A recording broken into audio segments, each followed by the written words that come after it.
Best is the standard for Clemson football, or at least it used to be. Right now, the Clemson football program is an unmitigated, unparalleled train wreck. Saturday at North Carolina State, as far as I'm concerned, was a microcosm of everything that has encapsulated the 2023 Clemson football season, all rolled into one 60-minute disaster. We're going to talk about what is wrong with the Clemson football program, at least from our vantage point looking at it. Who's to blame? How can it be fixed? And right now, is there anything that can pull back the Clemson football program from the precipice that it is dangling from, precariously dangling from? Welcome to Around the Paul. I'm Garrett Mitchell, Griffin Barfield, and Clifton Kennedy.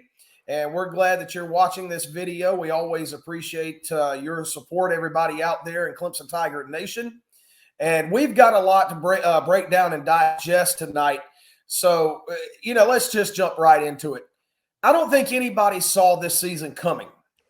And even if you were of the belief that things were not going to be completely turned around from 2021 and 2022, I don't think anybody could have predicted that this season and everything that has transpired would go this far off the rails. And quite frankly, I think there's a lot of people, I would venture to say most people who are ardent supporters of Clemson football, once they get past their shock and disbelief, probably just delve into outright anger.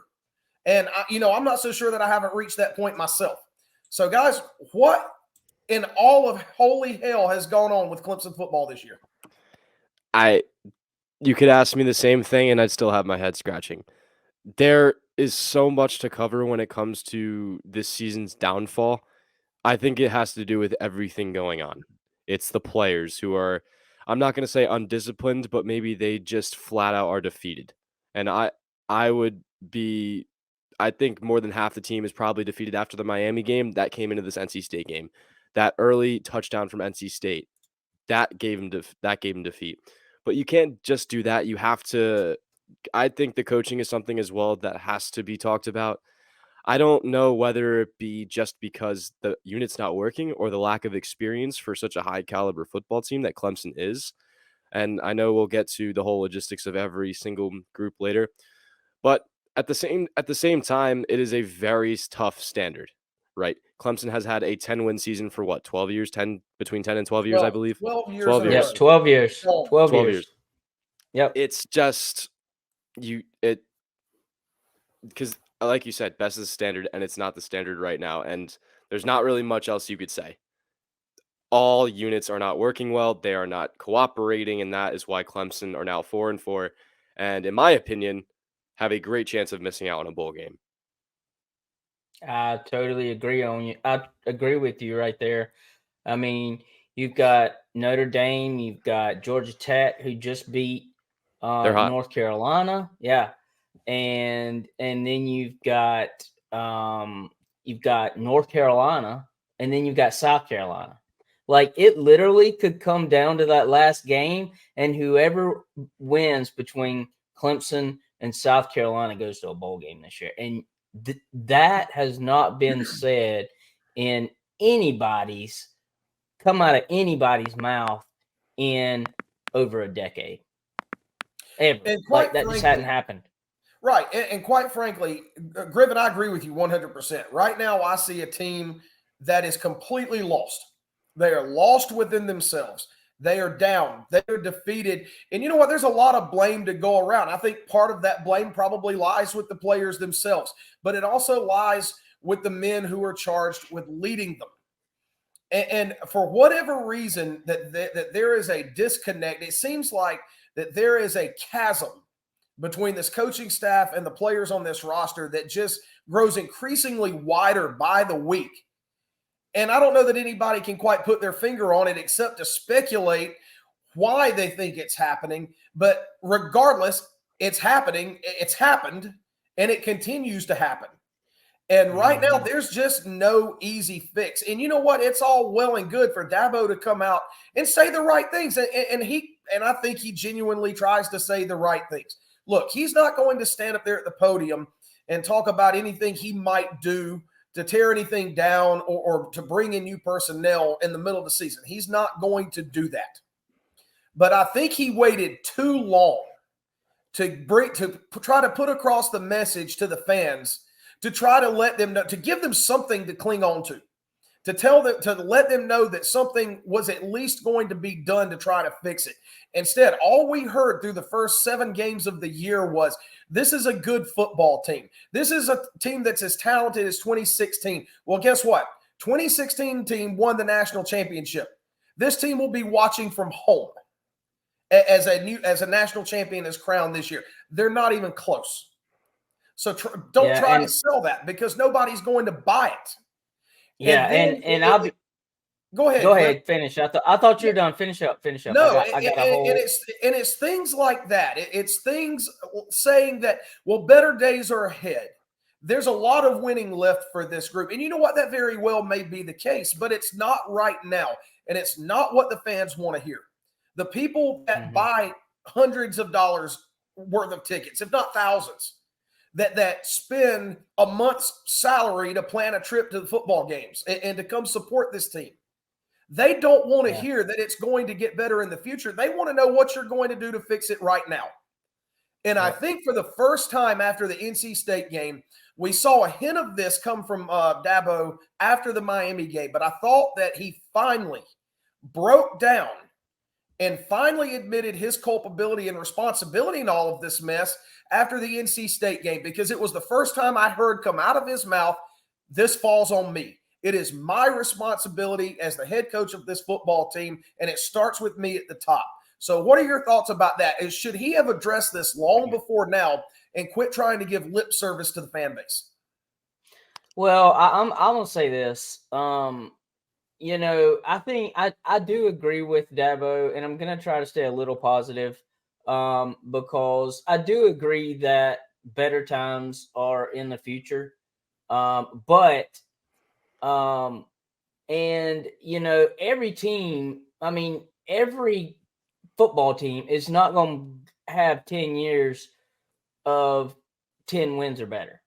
And you're going to have a down season, but it shouldn't be this bad. Like, it really shouldn't. And a lot of this does fall on the defense. I mean, the offense. But on the other side, there are some things on that defense, even though they're doing really well, they're a top 10 defense and stuff like that.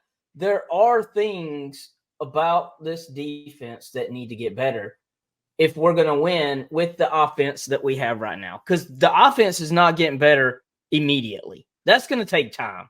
And that's just common sense. So the defense, to me, has got to take more responsibility for this, for the games.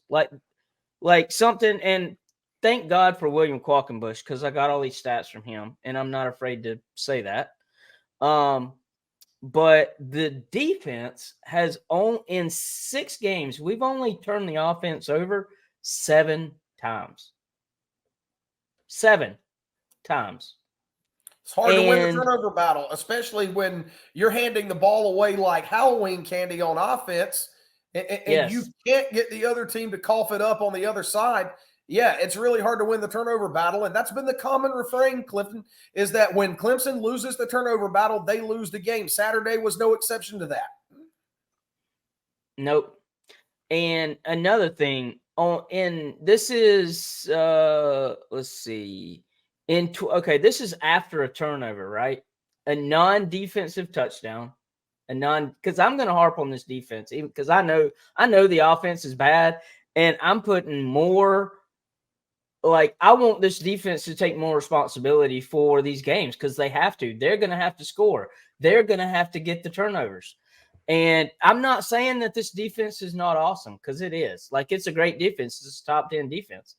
But on 12 possessions after a turnover, opponents are scoring 6 out of 12 touchdowns, offensive touchdowns. And I know a lot of those turnovers that we're giving them are cheap turnovers. But the one Saturday, the one that they scored a touchdown on that our defense had a chance to defend them, it was 75 yards away from the touchdown or the end zone. Like, if they stop them on that right there, we win the ball game. Or at least go to overtime. Like, stop them. Don't let them get a 50-yard run. Like, yes, our offense sucks, but that's where we are. Like, that's the offense we're dealing with right now. And it's brutally honest. It's brutally honest. Like you said, there's no other way to slice it. And Griffin, I tell you what, to me, if this was the most, if of nothing else, if anything else had me absolutely blind with rage on Saturday, and you know what? I'm not afraid to admit that either. I am a very passionate Clemson fan, and I will ride or die with Clemson. That is not going to change. They could go 0-12, and I'm still going to watch, and I'm still going to pull for them. But when you were trailing 24-17, all you need is a touchdown and a point after kick to get the game to overtime. You get the stop that you needed. You take over. Sure, I get it. You got the ball on your own 8-yard line. That's fine. There were 4 minutes and 23 seconds to play in the ball game, and you had all 3 of your timeouts. That is more than enough time to go 92 yards. More than ample opportunity. In 4 minutes and 23 seconds with 3 timeouts at your disposal, Clemson managed to gain just over 30 yards. Just over 30 yards. That blew my mind. And then they ran out of time. How does that even happen? To me, that is completely and utterly unfathomable. So something funny before this. I believe 2 out of the 3 drives that Clemson went on in the fourth quarter, you got points at the end of it. They were down 20, I believe it was 24-7, and they came back to a 1-score game. So right then and there, you know that it can happen. 92 yards, 3.5 minutes, all 3 timeouts. That has to be something as well that has to go over, whether it be the coaching or whether it be, the players calling the timeouts. Both of those sides are at fault because you're not running. I wouldn't say you're not running the correct play, but you're not managing the game to the best of your ability. Now, yes, they're a college team. There's kinks in the system, but you're halfway through the season. And especially in the ACC now and how close these games have been for Clemson, you can't let that up. And I think Clemson did that at some point. I forget what I think it was Florida State when they didn't kick the field goal to end regulation. I don't know if it was that exact game, but there was another game where I was just like, what is this play calling? It's abysmal. Right. Well, against Florida State, it was setting up for the field goal rather than trying to score the touchdown inside the red zone. And then you left it up to Jonathan White, which God bless him, he's doing the best that he can. But you were asking a guy that hasn't played football in over a year that was getting ready to start an accounting job to come in and make the game-winning kick with under 10 seconds to play because your offense or as a staff, you didn't try to be aggressive and score. And I am not discrediting Jonathan Weiss at all. I think that he's doing a great job for what he can do. Because I don't think people understand that this kid a month and a half ago had no clue that he was going to play football again. He had no clue a week later he was going to be playing a team that is going to make the college football playoff in Florida State.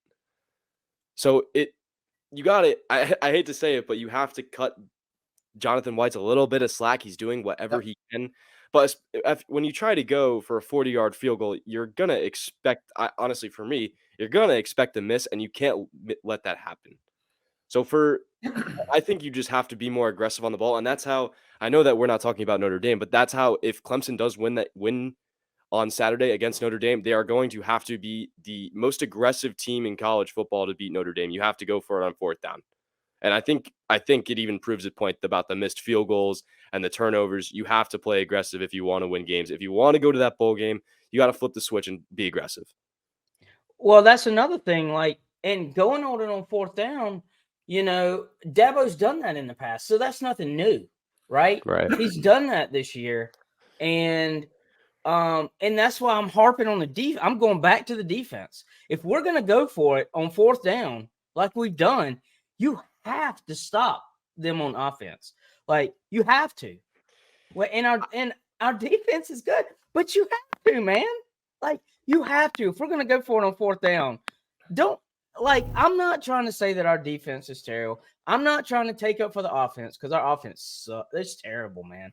And we're just turning the ball over at least 2 times a game. But the defense has got to take more responsibility. And when we go for it on 4th down, man, you have to stop them.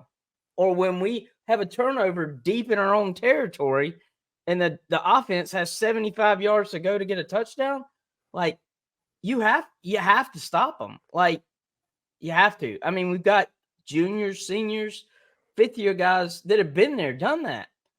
So I know what you're gonna say, but man, I'll get to that in a minute. Yeah, we can agree to disagree on that, but I am not discrediting this defense in one bit. You got to look at the headspace of the game. If they throw an interception, you're out of the loop. You have to go back on the field, and immediately teams know that they'll run a big play. That's how Conception got the big gain. I mean, I'm looking right now. I don't think that there was a big play or a big turnover before the 72-yard touchdown. But then again, that is a missed mark. That's a missed tackle, and that is why you're going to struggle. That's why you're going to get points scored against you. I think NC State had 202 total yards. You take away the Conception run, the Conception catch and run, and both touchdowns by Conception, which even proves again like that there's one guy you have to guard. So I will credit that the defense has to do its job with one big playmaker on the field, but you have to. It's very tough to completely flip the script when you don't convert on a 4th down because of a screenplay or throw a interception into the defense when no one's around or fumble the ball on the goal line. Because for the defense and, to its point now, it's just very tough to kind of lock yourself in after a Clemson offensive play like that. So I'm not discrediting the defense at all. Has it missed tackles? Yes. I mean, take a look at Toriano Pride on not to call him out, but what happened in the game yesterday. But at the same time, you got to respect them for always going back out, and they get stopped. They do get stops, but at the same time, you are in the wrong headspace, especially after a turnover. Momentum shifts, especially with the home crowd in NC State. You're going to have something eventually going to go by the end of the game. Right, and I'm going to throw out a baseball analogy here. You hear it said in baseball all the time that solo home runs should never beat you. No. It's 2 big plays. Okay, they hit for a big play. It happened twice, one in the first half, one in the second half. And this harkens back to the offense. If the offense does its job, then it's rendered a moot point.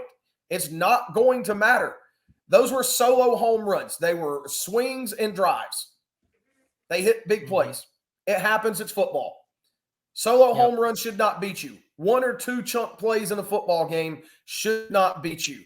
And ultimately, that falls back on the offense. And Clifton, I get exactly what you're saying with the defense. They do need to force more turnovers.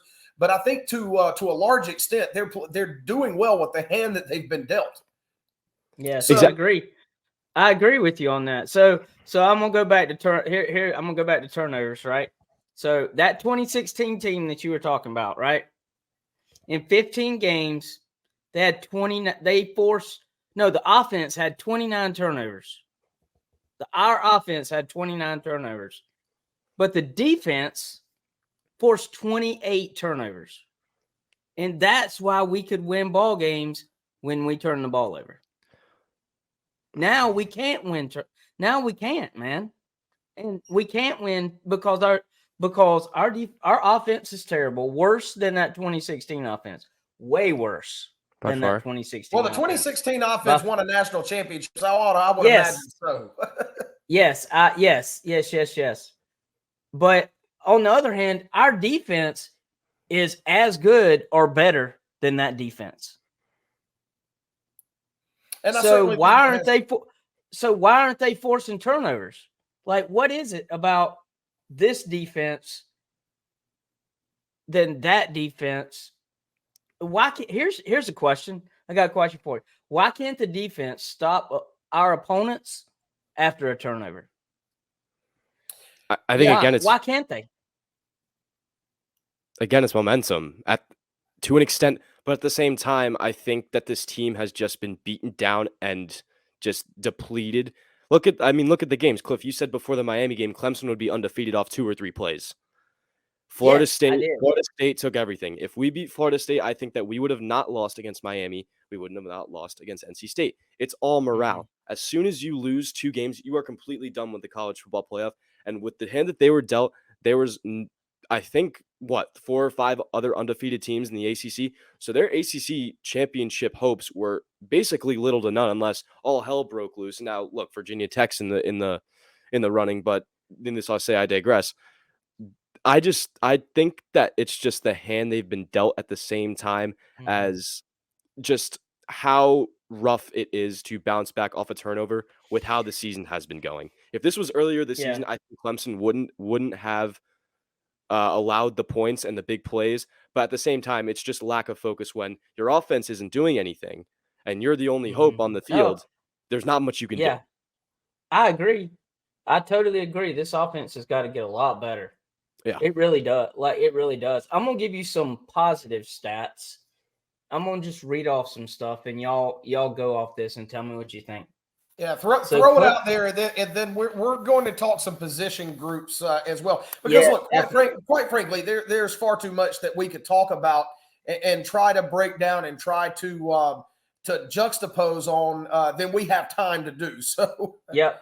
So here's some positive stats. Yeah, here's some positive or some crazy stats. So Clemson hadn't lost a game since 1990 or 1988 when holding opponents to under 200 yards. That's 65 games in a row. Well, that is gone. Clemson outgained NC State by 162 yards. Highest margin in a loss since 2016, the Pitt game. Clemson's 126-8 since 2011 when holding and the opponents to 1 first down and versus I can't even read what I'm saying. Basically, they've held them. They're 126-8. And let's see, what's a good one that was crazy? I mean, I got a lot of them here. Yeah, NC State at 9 first downs compared to Clemson's 20. Yep. That was for itself. Yep. Yeah. So Clemson has had 161 games played since the last time they lost 2 games in a row in 2011. Clemson has not trailed in a game at half this year until this past game when we were trailing 10-7. Right, and it just becomes a comedy of errors at that point. And Clifton, I think that's a great way to segue into talking about some of the offensive woes. When you talk about some of those crazy defensive stats and how they've just gone by the wayside and prevented this team from winning ball games simply because the offense has it's been, look, I'm going to use a very harsh word. I don't throw this around lightly. The offense has been outright incompetent. Point blank. Period. That if we're being brutally honest, and for anybody that is going to watch this and comment on it, if you really sit down and get in your own head and you think about it, then you realize that is the proper word to use. And it starts with the offensive line. It is statistically the worst offensive line in the ACC. I would venture to say it is statistically maybe even the worst in the country. If not the worst in the country, it is certainly in the bottom 10. Now, these are all 4- and 5-star guys. These are not bums. These are players that every other major program wanted, that we had to battle for in order to gain their commitment. And so where does the disconnect lie with this group? Is it development? Is it a lack of coaching in that department? Why is this offensive line that on paper should be very, very good, why is it as utterly awful as it is? There's 2 things. It's coaching, and I think that it's also the fact that you are switching around the offensive line so many times in the 8th game in the season. Yes, I know that they lost Walker Parks, and that's huge. But I don't think that one loss to an offensive line, and you've seen this with probably every team across the NFL and college football, they don't crumble because of the loss of an offensive tackle. I'm not a fan of Thomas Austin. I have not really been a fan of these coaches. I know we'll get to most of them as we go on, but I have not been a fan of these coaches that were former players. I mean, I don't know if you want to agree or disagree with me on that, but I am just, especially coming right out after the league or right out after, maybe they were an analyst of some sort. I just have never really been a fan. The offensive line has not been great for the last few years. And at the same time, you have to keep the same structure. You have to keep the same 5 guys. You can't be moving Tristan Lee to right guard. It just doesn't make sense to me. You have to put the next man up. You can't just jumble everyone around, expect them to, know each position on the offensive line, because it never works. So for me, I think you just need to, I've said this every week, the same 5 guys, and just roll with them, because guess what? You have another year with them. Walker Parks is coming back for, I think, his final year of eligibility. You're completely fine. Keep the same 5 guys, keep your best 5, and go from there. That's all you can really do, especially with how the season's been going, how the season is going to look like to turn out. You have to find your best 5 guys and just stick with them. That's all you can really do at this point. Yeah, I agree. Yeah, you just gotta go with it, man. You do, and I don't think that there's any kind of continuity there. Griffin, you hit the nail on the head. There, it's musical chairs along the offensive line. It's just going around and around in a circle, and when you hear the music stop, everybody just stay there and play the position that you landed at. I mean, it's as simple as you can put it, and it does not work. And on top of that, these guys aren't getting any better. And so at that point, it's a lack of development, and I think it's blatantly obvious. And trust me when I say we're not the only ones that are pointing this out. It's been said in various circles, a lot larger than ours, for a lot longer than we've been sitting here saying it. Yeah. You also got to think of it, these offensive linemen take years to develop. Offensive linemen on the line are juniors and seniors. They are not freshmen. They are not sophomores. You need to learn the system. And that's only for one position. If you're expecting guys to know every single position on the line, you are not going to be as good as being an expert in one spot. So that's all I'll take away from that. I've never been a fan. Both of these this offensive line has had to learn a whole new system this year. Like I mean, it's not. Yeah, I mean they do. I'm not trying to take up for them. I'm just saying you just said it's hard to learn offense. It's hard to learn a full offensive system when you're playing every position, and I get that. So why not stick them at one position and, like we're saying, let them go in this offense? Because I'll be honest with you, everybody said Blake Miller's all that in a bag of chips.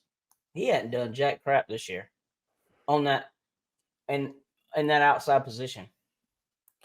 No, he hasn't. Look, you talk about learning a new offensive system, and we're to a point now that I'm not even sure whose offensive system I'm watching, because it looks a lot like Clemson's offensive system, but at the same time, if you compare the plays that and the system that Clemson's running right now, and you go back and watch film of TCU from last year and their national championship run, this isn't the same offense that Garrett Riley ran at TCU. And I thought that was the entire point of bringing Garrett Riley in, was to overhaul and revamp the offense, not to hand him Clemson's old playbook and say, here, call from this. Because what I'm watching is certainly not what Garrett Riley has ran in the past. Yep. And I get it too. Like, it does take time, but it should not take this long to, keep the old Clemson playbook. Because don't get me wrong, there have been air raid plays that I've noticed, but for a majority, it looks like the Clemson's old playbook. But don't get me wrong, I see air raid elements all the time, and I hope Riley keeps implementing them. But it's a work in progress for me. Yeah. And guys, running backs, another elephant in the room.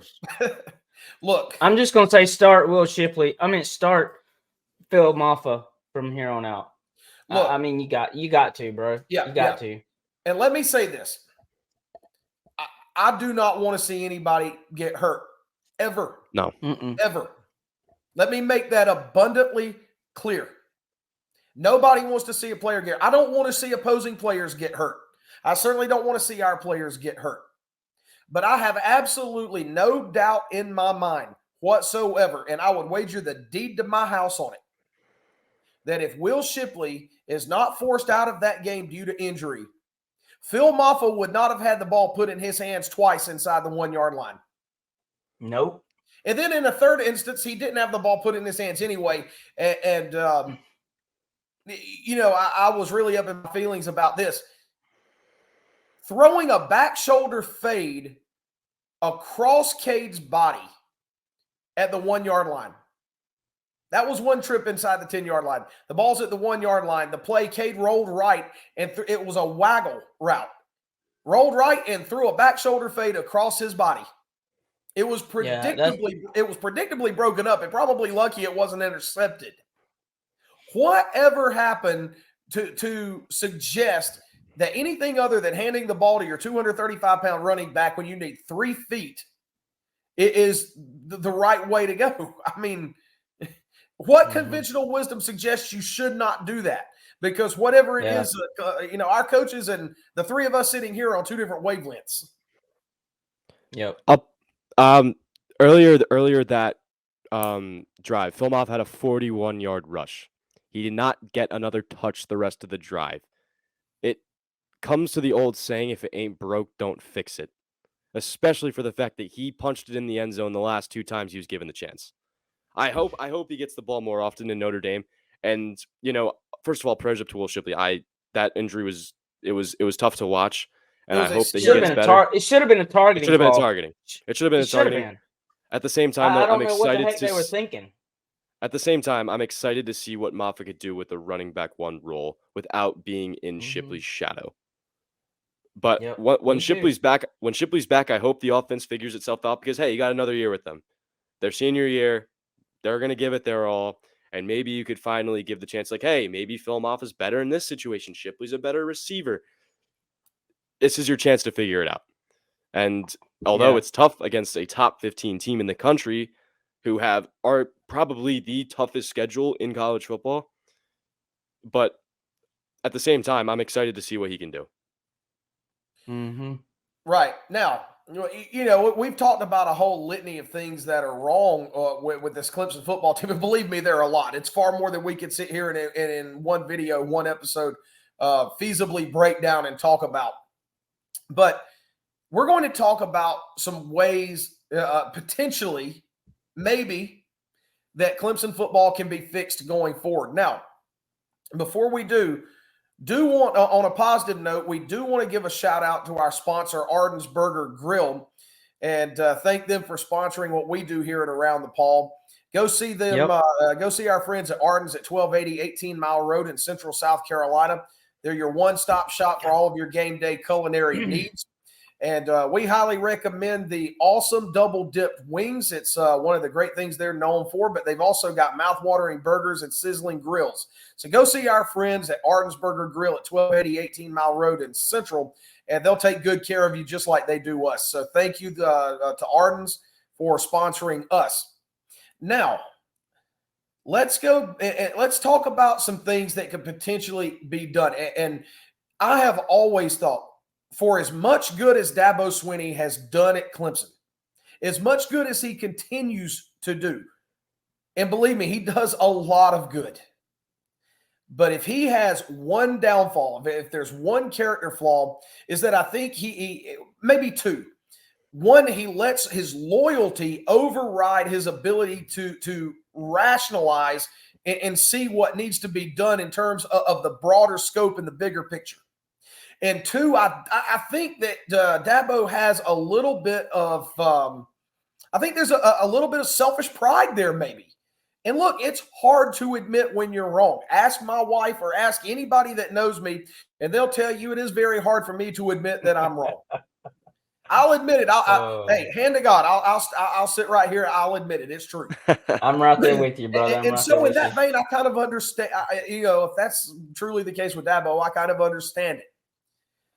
But to me, I saw a man standing at the podium somewhere inside in the depths of Carter Finley Stadium on Saturday afternoon about 5:30 that looked finally like a broken man that had no more answers. There were no more excuses he could give.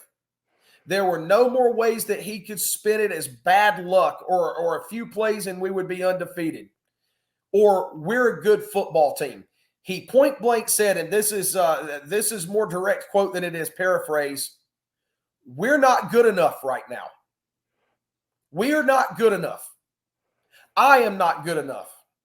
The coaches on this staff are not good enough. And that starts with me. And he also said, right now, this is tough to watch. We are a tough football team to watch. Now, the first step in fixing a problem is admitting you have one. And for the very first time, I feel like Dabo came the closest he ever has to admitting that there is an inherent, underlying, deep-seated problem with Clemson football. So a quote like this will either make or break Dabo's career, in my opinion. Because he said that he screwed up, he is not good enough, make the change. If you don't make the change, this might come back to bite you, but I think this is all that he has been given to make a change in the offseason. Now, we don't know what that is. Is it use the NIL And he portal? won't make that. About He won't make that. He won't make that I change don't- until the offseason. I'm not going to confirm nor deny if he can, but it's a very stubborn guy to change, and I don't know if I believe him. That's all I'll say, especially because what he's prone to do and how loyal he is, which is a good thing, but at the same time, it could be a double-edged sword, especially when it comes to the state of college football and how it is now. And Clifton, Yeah, one of the things, I'm going to drop this in here, and you could go check this out on ClemsonSportsMedia.com. I would encourage you to go give it a read. I wrote a column that's up on our website now, ClemsonSportsMedia.com. And one of the things that I talked about, and it's along the same lines that we're talking about right now, and part of it is, what can Dabo do? What can Clemson do? And one of the things is finally come to the realization that you have to use the transfer portal. You have to. Yeah. It is an inevitability at this point, and there's no way you can run from it. Now, we talk about Dabo's loyalty, and Griffin, I agree. It is an admirable trait. Be loyal to those who have been loyal to you.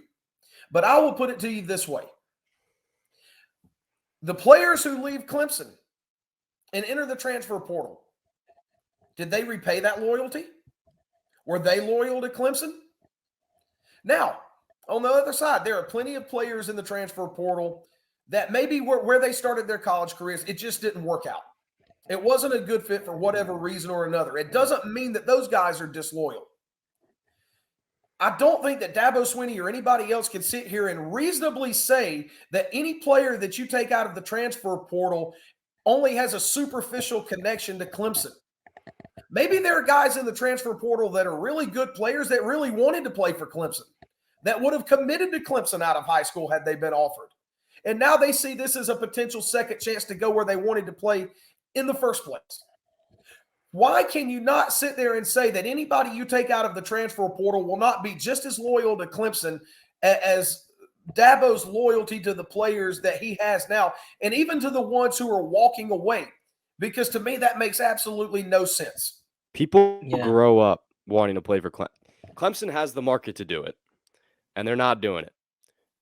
I mean, you can see this with all the top schools, that people want to go to teams like, I'll say, let's say Florida State, let's say Texas, because those are two teams that have dominated the portal, and look how it's got them. I don't understand, especially when you have the market that Clemson does, the recent success that they've had, that the transfer portal isn't opened up here. And players will be loyal as soon as they get the opportunity, especially people that maybe play for a lower school, to play for one of the most prestigious schools in the country that, everybody loves you. You have all the power to do it, but the trigger's not being pulled yet, which is just a big question. Will you do it?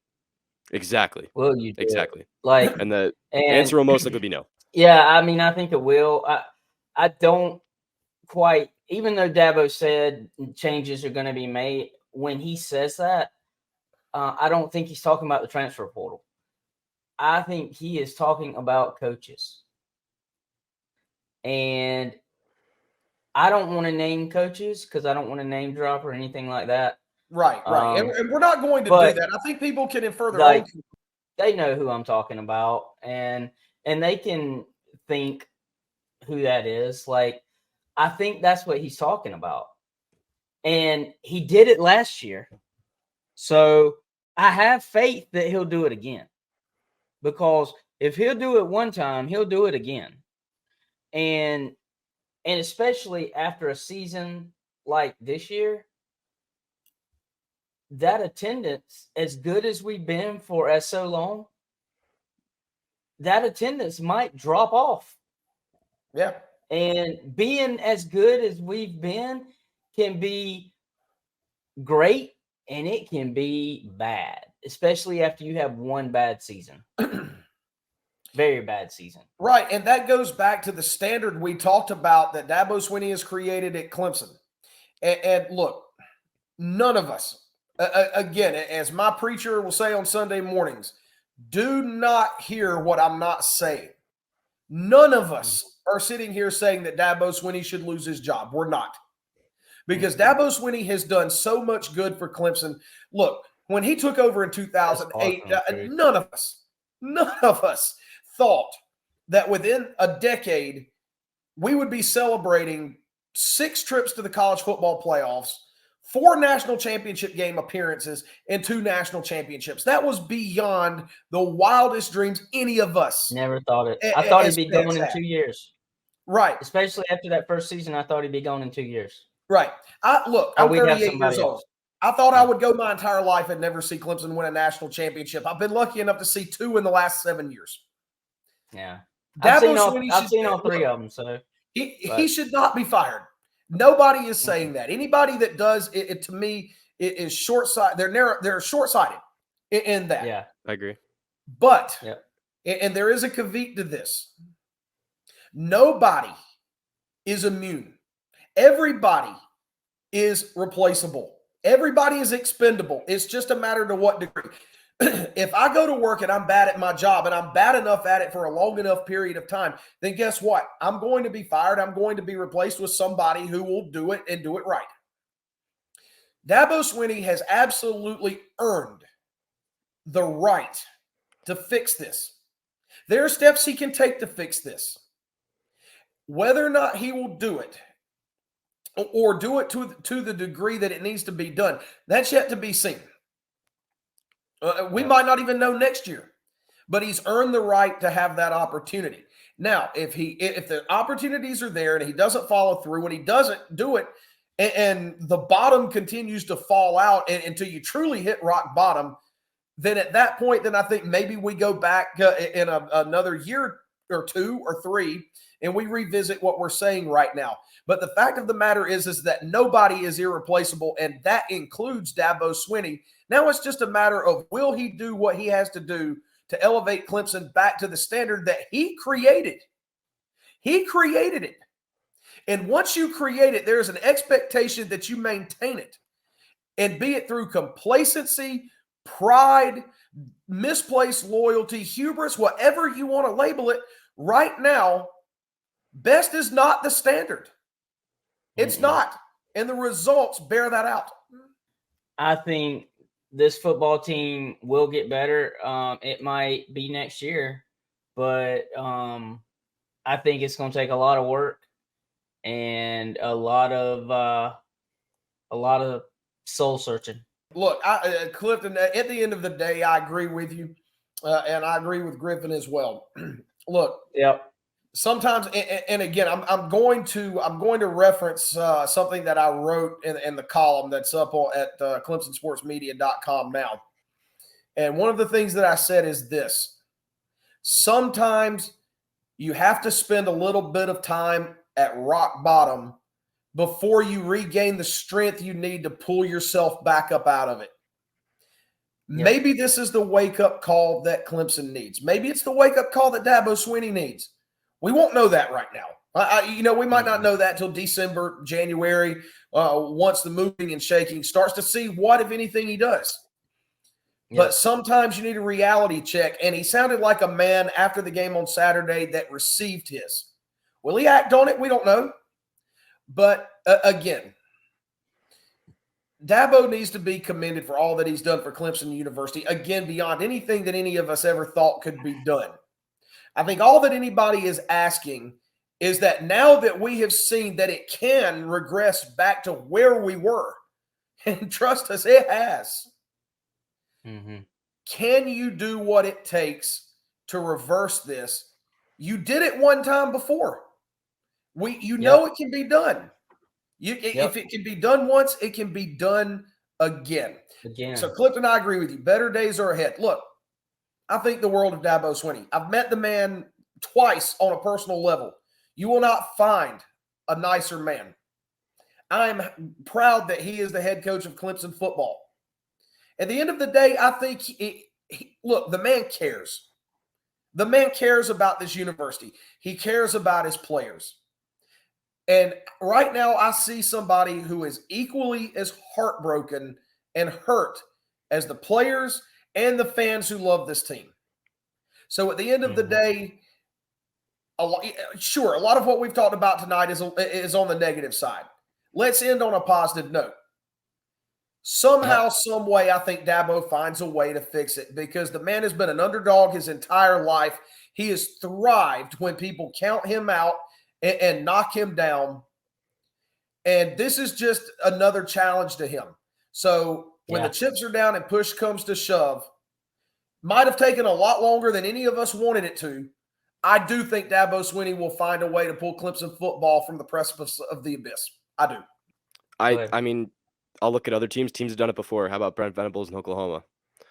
I mean, they're doing that this year. And I'm not saying that this is going to be a one-year deal that, it's going to completely flip-flop. Hey, we'll be in the college football playoff next year. It's going to take time.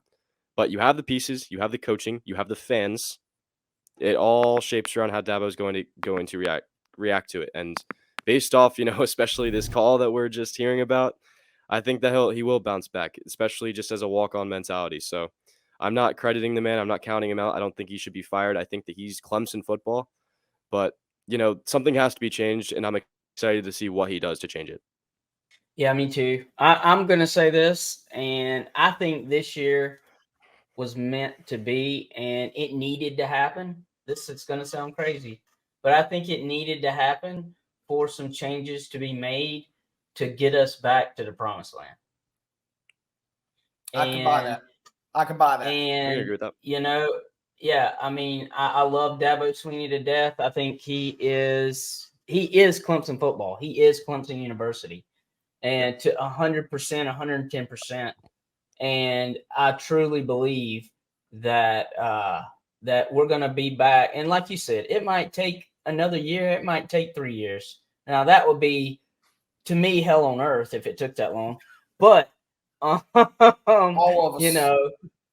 I mean, it would be tough for all of us if it took 3 years. But I think that once he figures out what he's going to do, he's going to make these changes, and Clemson's going to be back. So, right. So my last thought is this.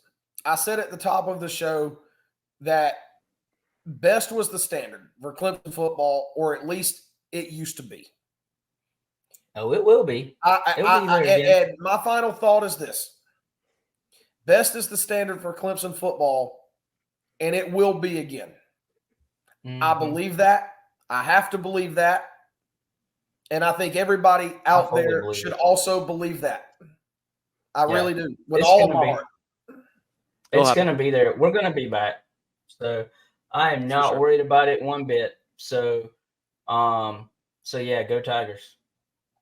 Yep. Yeah, absolutely. Because at the end of the day, we're still fans. Like I said, we're still going to watch. We're still going to yell and scream and lose our voices and cheer our hearts out. I promise we're not one of the 1.5%ers that, Dabo said a few losses might weed out because, that's just not who we are. It doesn't matter. We're going to take it to heart and take it literally.